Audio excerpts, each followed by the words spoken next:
Professor Dayanand Murthy, Vice Chancellor of Dayanand Sagar University. I welcome you, sir. Round of applause for Professor Murthy, please.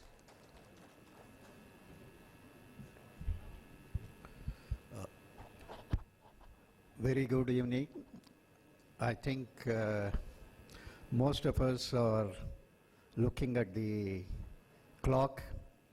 Anyhow, I will not take much of your time. I would rather try to keep within the framework of this topic, namely the learning outcomes of higher education in the global economic scenario.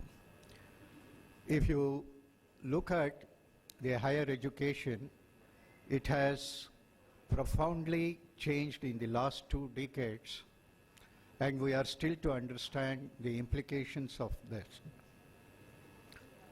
The pressures are there from different angles, and the pressures on higher education vary from country to country, and the parameters what we look at as pressures on the higher education is the increasing number of students and the demography, and also the requirement or the exacting needs of the students and the demanding students also.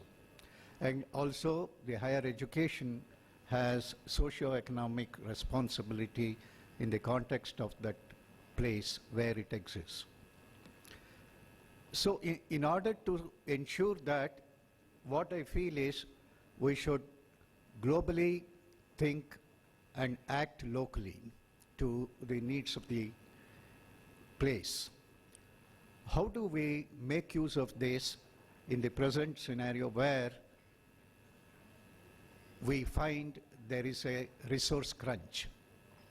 If you look at the higher education, I look at 3 aspects in any university.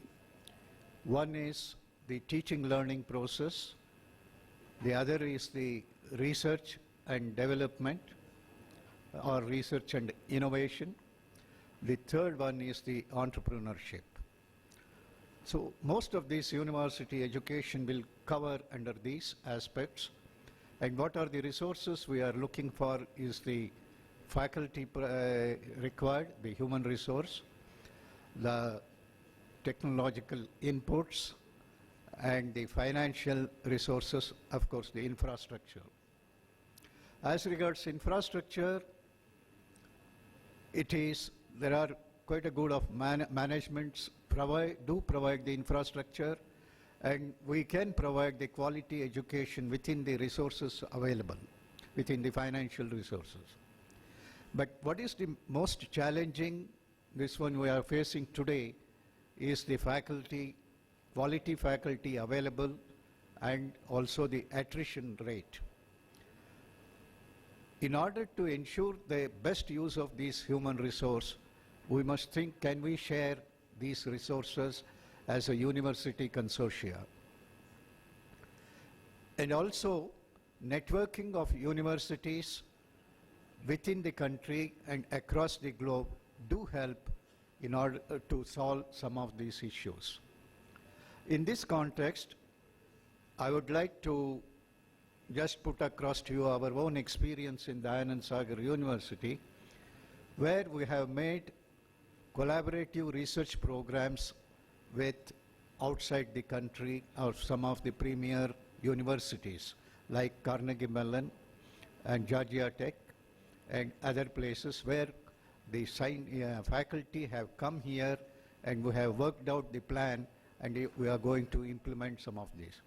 For example, Carnegie Mellon, we are working with them on the cyber security. So it's one of the important aspects in today's digital technology. So there are expertise available with us as well as with them. So how do we share? How do you work together so that we meet the requirements at the global level?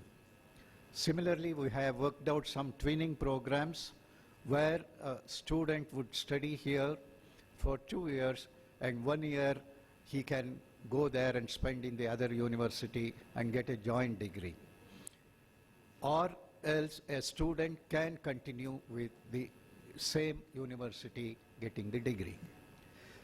And also I find one of the important shortfall or the drawback is declaring the student in some of our university, we say not fit for technical education. I don't think we have any right to put any student saying that you are useless or you have failed person in the life.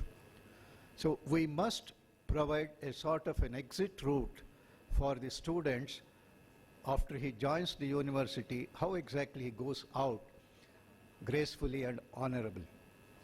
So there are various programs where we can design such that halfway through, if a student finds it difficult, he can get into some of the skill aspects, what our earlier speaker said, and gets a degree like certificate or a diploma, and then move out to that skill-based or the other aspects of this. So at no time a student entering the university should be called or should be treated as you are fit for nothing, you have failed. I think this is one of the most important aspects which university should think, because this is going to affect the future life of that particular person. How do we network the universities? How do we make use of these resources is one of the challenges, is one of the many challenges what the university face today. In our university, what we have done is, in the same complex, we have what are called, we have set up the innovation labs. This is what I consider at present as an USP of our university.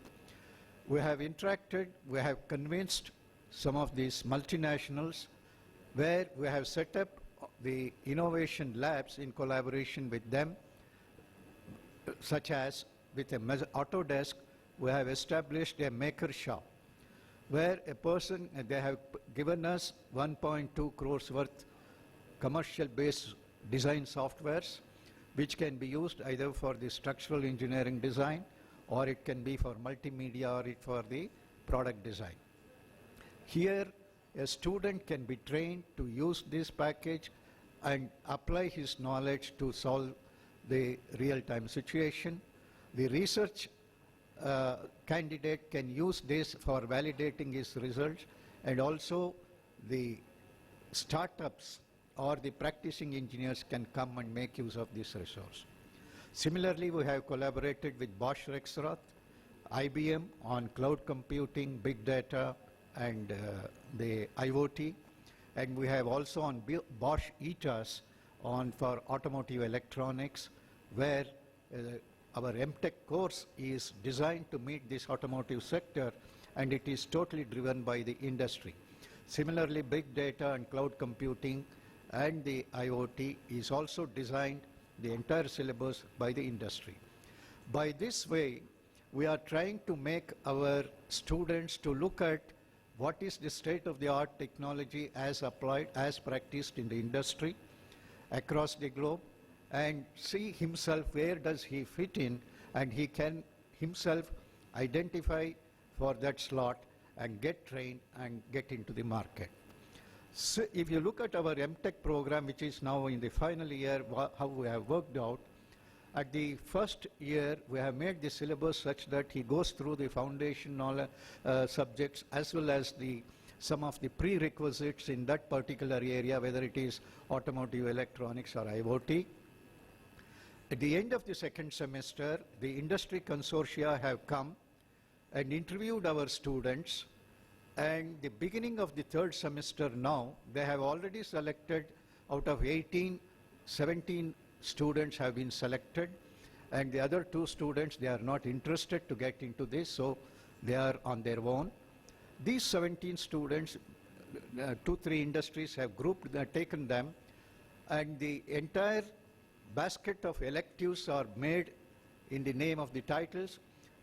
Such electives required for that industry will be fine-tuned to meet that requirement. So the next 1 year of his MTech, he is spending with our university as well as with the industry, and he completes his internship also. So that 1 year acquaintance with the industry is helping this student to get into that, and he also get benefited. So some of these new ideas which takes into the requirement of the international global level education, I feel we should also try to practice. And the most important two statements which I would like to make is, let us create a network of universities and collaborative research within the country, outside the country, and learn from national experience and international trends. So link the policy makers. Can we create a forum? And Higher Education Council can ponder over this and try to create some forum where the intellectuals and the faculty and the scientists can interact and come out with some policy action plans where institutions can interact and create a collaborative teaching, learning, and research this one. With these points, I would like to conclude saying that countries can take advantage of graduate training capabilities of elsewhere, and new technologies can provide the links for this activity. Thank you very much.